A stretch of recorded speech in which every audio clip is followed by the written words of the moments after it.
계속해서 예수님이 하신 일을 너희도 하라 하는 부분들을 계속해서 다루어가게 될 것입니다. 저는 이 과정들을 통해서 여러분들과 제가 좀 더 복음적으로 잘 준비되어질 것이다 그렇게 생각을 하고요. 이 과정들을 조금씩 더 해나가면서 여러분들 안에 조금 더 신학적으로 또한 어떤 모든 어떤 은사적으로 좀 더 정립이 되어지고 이렇게 열려질 것이다 라는 그런 기대감을 가지고 있습니다.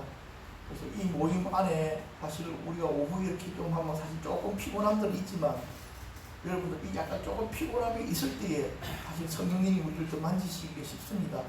그렇기 때문에 조금 피곤해도 대신 마음의 배터리만 끄지 마십시오. 어떻게든지 하나님 안에서 마음만 이렇게 딱 열어서 여러분들 이렇게 따라오시다 보면 여러분 속에 성령님께서 정확하게 해결시켜 주시는 부분이 있겠다 생각을 합니다.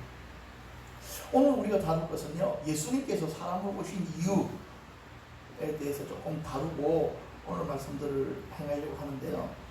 자, 그렇다고 한다면 여기서 여러분들에게 먼저 질문을 좀 해볼게요. 지혜, 예수님이 사람으로 이 땅에 오신 이유가 뭐죠? 우리 교회를 속하시기 위해서. 그거는 정답 하나. 용진 집사님, 예수님이 인간의 몸을 입고 이 땅에 오신 이유? 저도 똑같은데요. 그러니까 우리의 죄는 이제 감당하시려면 사람으로 왔는데 대신 이제 저희랑 똑같이 이렇게 나온 게 성령을 인터해서 죄가 없는 사람으로 이렇게 오셔서 저희 죄를 대신 지시려고.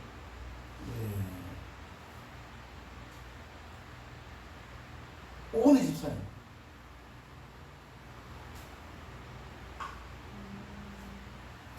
크게 세 가지 이유를 제가 정리를 했거든요. 첫 번째 이유는 금방들 말씀하셨어요. 저도 비슷한데 저희가 죽어야 되는데 예수님께서 대신 죽어 돌아가시는 거니까 저희가 똑같이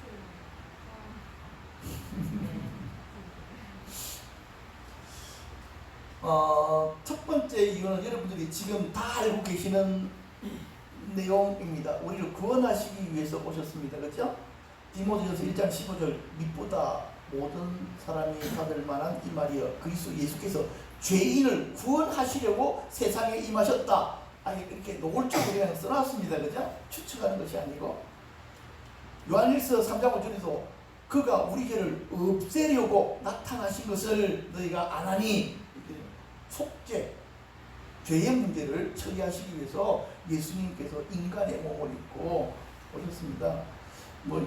갈라디아서 4장 4절에도요. 때가 참에 하나님이 그 아들을 보내사 여자에게 나게 하시고 율법 아래 나게 하신 것은 율법 아래 있는 자들을 속량하시고 우리로 아들의 명분을 얻게 하려 하십니다. 그렇겠습니다.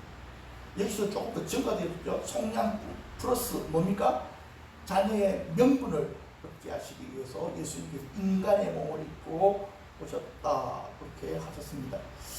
두 번째 이유가요. 마귀를 멸하시기 위해서 인간의 몸을 입고 오셨다고 노골적으로 기록하고 있습니다. 히브리서 2장 14절 보십시오. 자녀들은 혈과 육에 속하였으며 그도 또한 같은 모양으로 혈과 육을 함께 지니심은 죽음을 통하여 죽음의 세력을 잡은 자 곧 마귀를 멸하시며 그렇죠? 예수님이 인간의 몸을 입고 오신 이유는 마귀를 멸하시기 위함입니다. 자, 그런데 말입니다. 무엇을 통해서요? 죽음을 통해서 마귀를 멸하신다고 해요. 죽음을 통해서라는 말은 뭐가 연결되겠습니까? 십자가.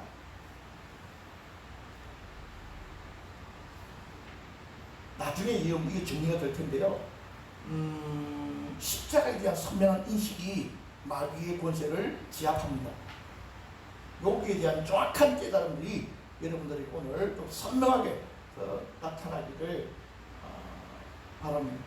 축사 사역은요, 예수님께서 행하신 일들을 주장하는 것입니다. 어디에서 이루신 일들을요? 십자가에서 이루신 일들을 주장하는 것입니다. 심지어 어떤 마귀는요, 네가 뭔데? 그런다는 거예요. 네가 뭔데?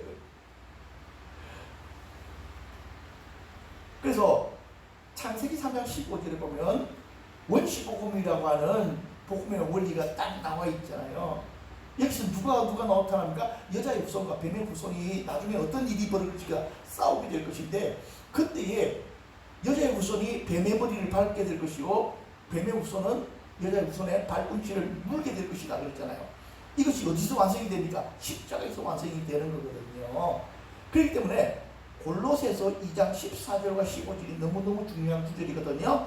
우리를 거스르고 불합리하게 하는 법조문으로선 증서를 지우시고 지하여 버리사 어디에 박으시고 십자가에 못 박으시고 통치자들과 권세들을 무력화하여 드러내어 부결거지로 삼으시고 십자가로 그들을 이기셨느니라. 그러니까 어둠들에게 뭘 주장한다고요? 예수님께서 십자가에서 이기신 그 성리를 주장하는 것입니다.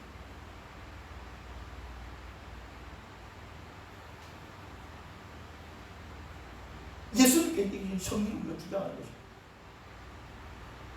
여기에 대한 확실한 믿음이 있어야 됩니다. 예수님께서 십자가에서 그들을 어떻게 하셨다고요?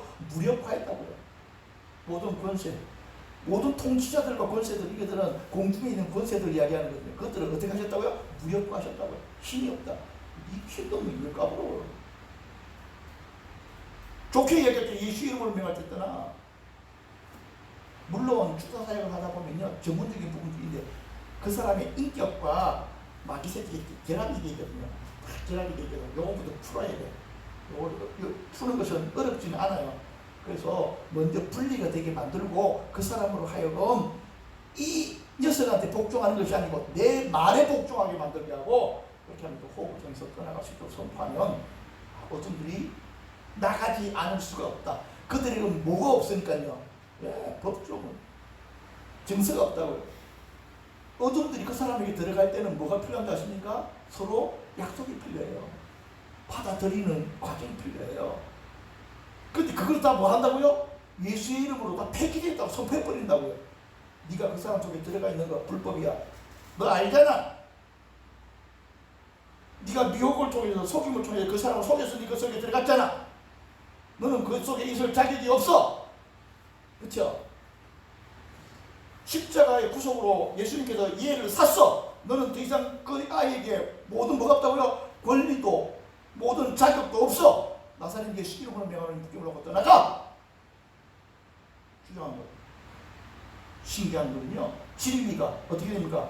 자유하는 거예요. 진리가 딱 던져지면요, 얘들이 꼼짝 못해요. 그래서 우리 여러분들이 골로새서 2장 14절과 15절 말씀들을 여러분들이 정확하게, 예수님께서 십자가에서 마귀의 모든 권리증들을 못 박아버렸구나, 이거 못 쓰도록. 그리고 그들을 완전히 무력화시켜 놨구나. 그렇기 때문에 예수님께서 이기신 승리를 우리는 어떻게 한다고요? 그걸 주장한다고요. 예수님이 이겨놓으신 것을 우리가 이야기한다고요. 그들이 받아들이지 않을 수가 없다. 그것들을 여러분들이 잘 이해하시면 좋겠습니다.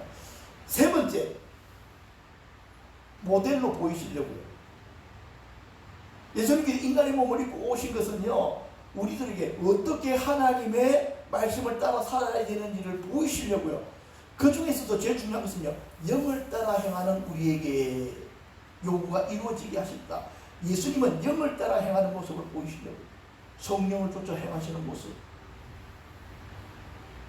예수님은 하나님의 아들이신데도 불구하고요, 무엇을 쫓아 행하셨다고요? 성령을 따라 행하셨다고요. 그거를 우리한테 보이는 거라고요. 그러니까 율법의 조항을 따라서 우리는 신앙생활을 한다고 구약에서는 했잖아요. 율법을 잘 지키는 것이 신앙이잖아. 그치? 구약에는. 신약의 신앙은 성격이 바뀌어버렸어요. 성령을 따라 행하는 것이 신앙이야. 오케이? 네, 오케이. 그러면 어떤 사람이 이렇게 얘기합니다. 아니, 성령을 따라 살면 그러면 우리가 율법적인 삶, 정확한 삶은 없이 마음대로 살아도 돼. 그러면 야, 이 바보야. 성령이 성경을 기록하게 하셨고, 성령은 진리의 영이라서 우리를 진리 가운데 행하게 하셔. 진리가 아닌 것으로 행하게 만드는 그것은 어둠들이 하는 일들이야. 어둠들이 가끔 속인다고요. 성령님께 완전히 엇닥해서 그분을 따라가면 잘못되어질 수 있다라고 하는 착각을 우리 마음속에 확 심어버려요. 그럼 두려움이 확 오는 거거든. 그게 속임이잖아. 그래서 요한복음에서 계속 이야기하잖아. 그분은 진리의 영이 우리를 진리 가운데 인도하실 거예요. 성령 충만해가지고 우리가 어떻게 이상하게 되겠습니까? 성령 충만한 사람들이 성경을 쓰게 하셨는데 그걸 쓰게 하신 그분이 우리를 이상하게 인도하시겠습니까? 절대로 그럽니다. 그래서 제발 여러분들이 정답인 것 같지만 틀린 말이라 있다고 그랬잖아요. 우리는 성령과 말씀을 잘 균형을 이루고 살아간다. 개코 같은 소리 하고 있는 거예요. 그거 사기입니다. 그거 거짓말입니다. 우리는 성령이 완전히 사로잡혀야 됩니다. 그러면 그분이 우리를 진짜 진리의 길로 인도하십니다.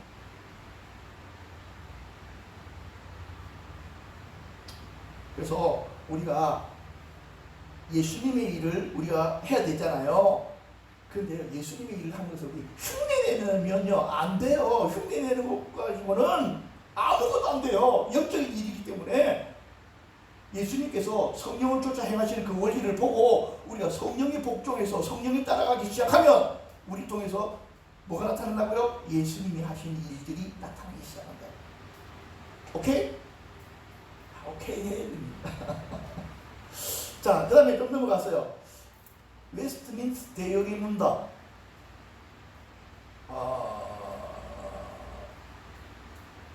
소요리 문답도 있습니다. 주로 우리 장로교는 요리를 좋아합니다. 요리란 말이야 교리를 갖다가 그렇게 발음을 하는데요. 38문과 39문에 보면요. 어떤 질문이냐면 왜 중보자는 반드시 하나님이셔야 됩니까? 39문 왜 중보자가 반드시 인간이셔야 합니까? 라는 이 두 가지 질문이 딱 따라 나옵니다. 그 이유는 무엇입니까? 하나님만 무한한 능력으로 인간을 구원하실 수 있기 때문에 하나님이셔야 되고 왜 인간이어야 됩니까? 인간만이 인간의 죄를 담당할 수 있기 때문에 그렇습니다. 이 두 개가 어디 안에서 하나가 되셨습니까? 예수님의 인성과 신성이 하나 되심으로 말미암아 예수님만이 진정한 구원자가 되실 수 있다. 이 뜻입니다. 뭐 쉽죠, 그렇죠? 쉽습니다. 예수님만이 유일한 중보자이시며 구원자이십니다. 그런데 말입니다. 자, 오늘 이제 마지막 부분으로 또 넘어가겠습니다. 예수님은 무엇으로 사역하셨다고요? 인간으로 사역하셨다.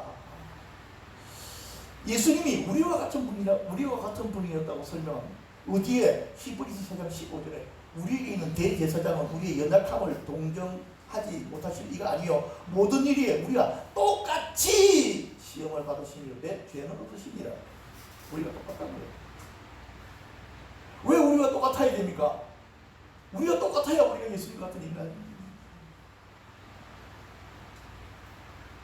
그래서 예수님의 사역의 시작을 보면은 무엇으로 시작했습니까? 세례 받으시고 성령이 비둘기같이 내리시는 성령이 위로부터 임하신 이후에 예수님의 뭐가 시작되어집니까? 예수님의 공생의 사역이 시작됩니다.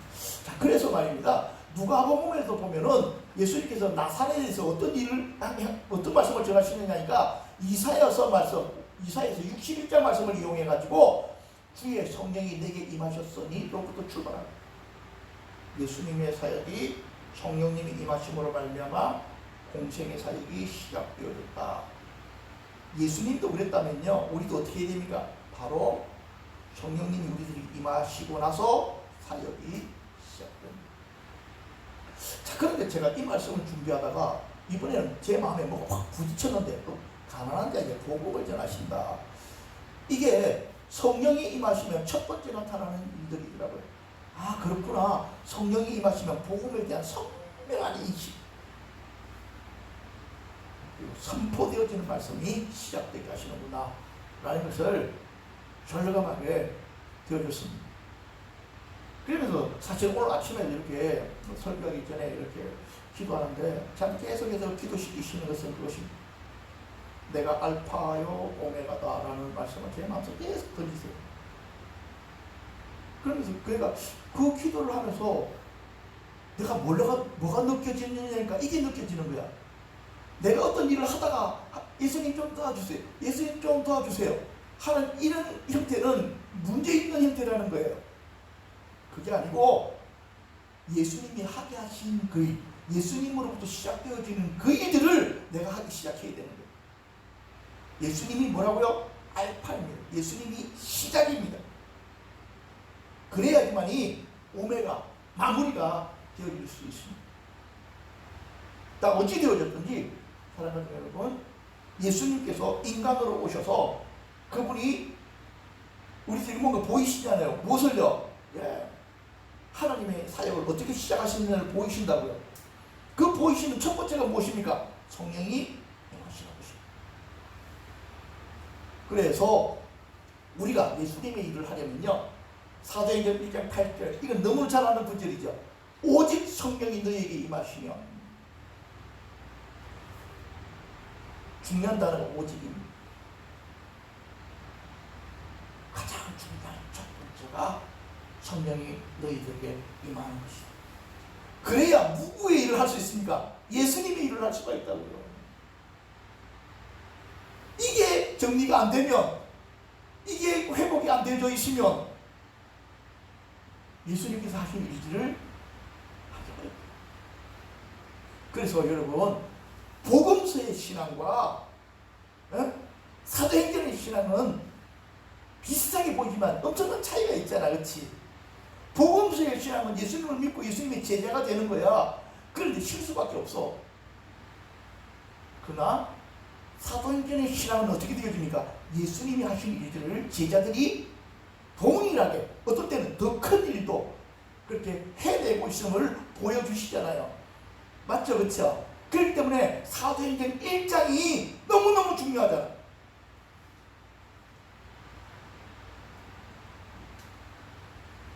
아버지의 약속하시면서 기다려요. 그래서 때가 딱 되어지니까 어떤 일이 벌어집니까? 사도행전 2장에 성령님이 그 가운데 임하시고 교회다워지는, 교회가 폭발력을 가지는, 교회가 세상을 점령하는 이기는 자의 교회로 완전히 타바꿈되는, 그는 예수님의 제자들이 뭔가를 해서가 아니잖아. 우리가 열심히 복음 전도하자 이렇게 결단해서 된 것이 아니잖아, 그렇지? 오직 아버지의 약속하신 것을 기다리고, 그 아버지의 약속하신 것이 그들에게 임할 때에 그들이 비로소 뭐가 되어졌다? 세상을 뒤집는 자들이 되어졌다. 그래서 예수님, 우리가 기원 전과 기원 후가 바뀌는 것은 예수님의 탄생이지만, 사실 이 세계 전체를 움직이는 것은 바로 오순절날 성령님이 임하심으로, 각 제자들에게 임하심으로 말미암아 이 세상 전체가 시끄러워졌다는 거야. 왜냐니까 예수님 혼자서 하셨던 일들이 이제는 어떻게 된다고? 예수님의 제자들 떼거리가 예수님이 하시는 일들을 같이 하니까 세상이 감당이 안 되는 거예요. 지금 예수님 한 번 오셨어도 그렇지 세상이 시끌시끌했는데, 예수님의 일을 하는 차역자들이 막 들고 일어나니까 감당이 안 되는 거지. 그 일들은 지금도 마찬가지. 지금도 마찬가지. 그래서 지금 우리가 기도해야 될 가장 첫 번째는 무엇이라고요? 오직 성령이 우리들에게 강하게 임하시는. 그래서 예수께서 나와 말씀하여 이르시되 하늘과 땅의 모든 권세를 내게 주셨으니 그러므로는 무슨 말입니까? 모든 권세가 내게 있다. 그러니까 너희들이 나만 믿고 너희들은 가서 행할 때에 뭐가 나타난다고요? 네, 사역적인 역사를 내가 다 뒷부장해 주겠다. 지금 그런 약속들을 행하신 것입니다.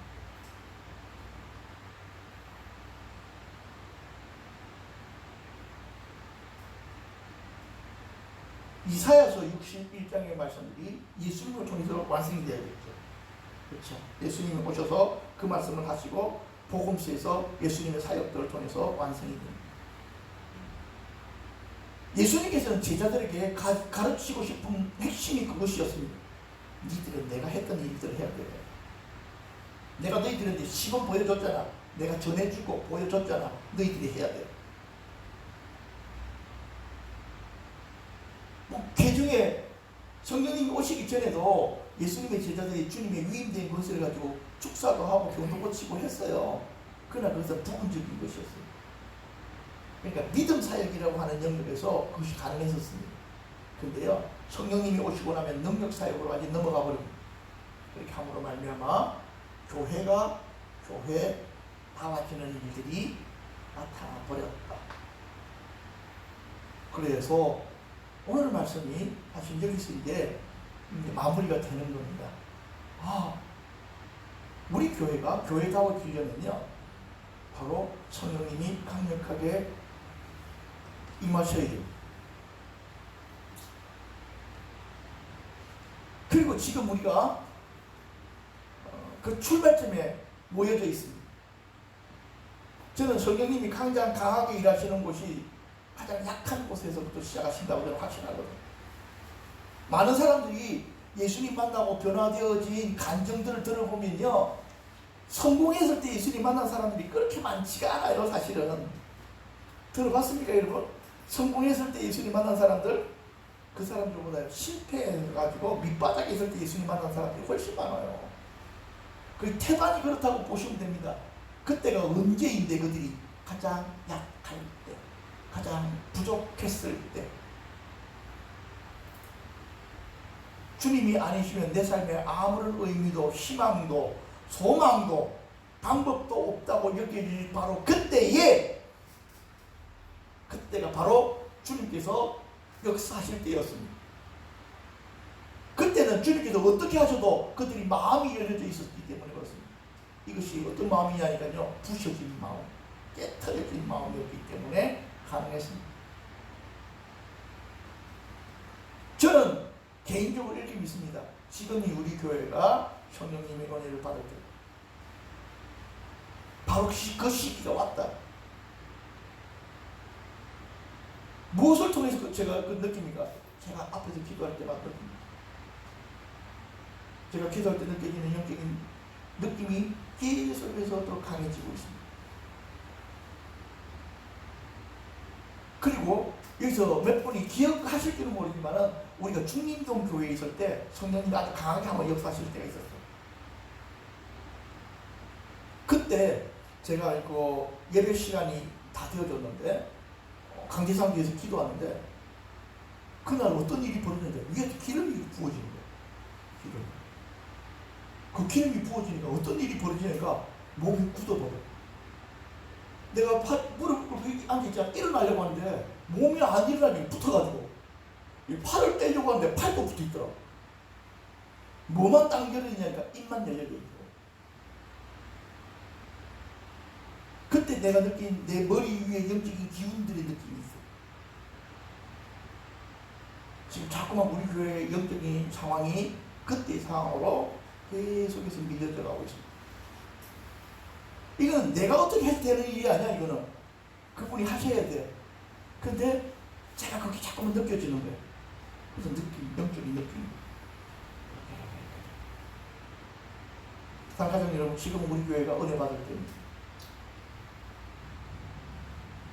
그동안 기도하고 간구하고 몸부림쳤어도 마치 허공을 치는 것과 같은, 어제는 또 이렇게 내가 기도하다가 어떤 말씀을 또 주시냐면 이 말씀을 주시더라고.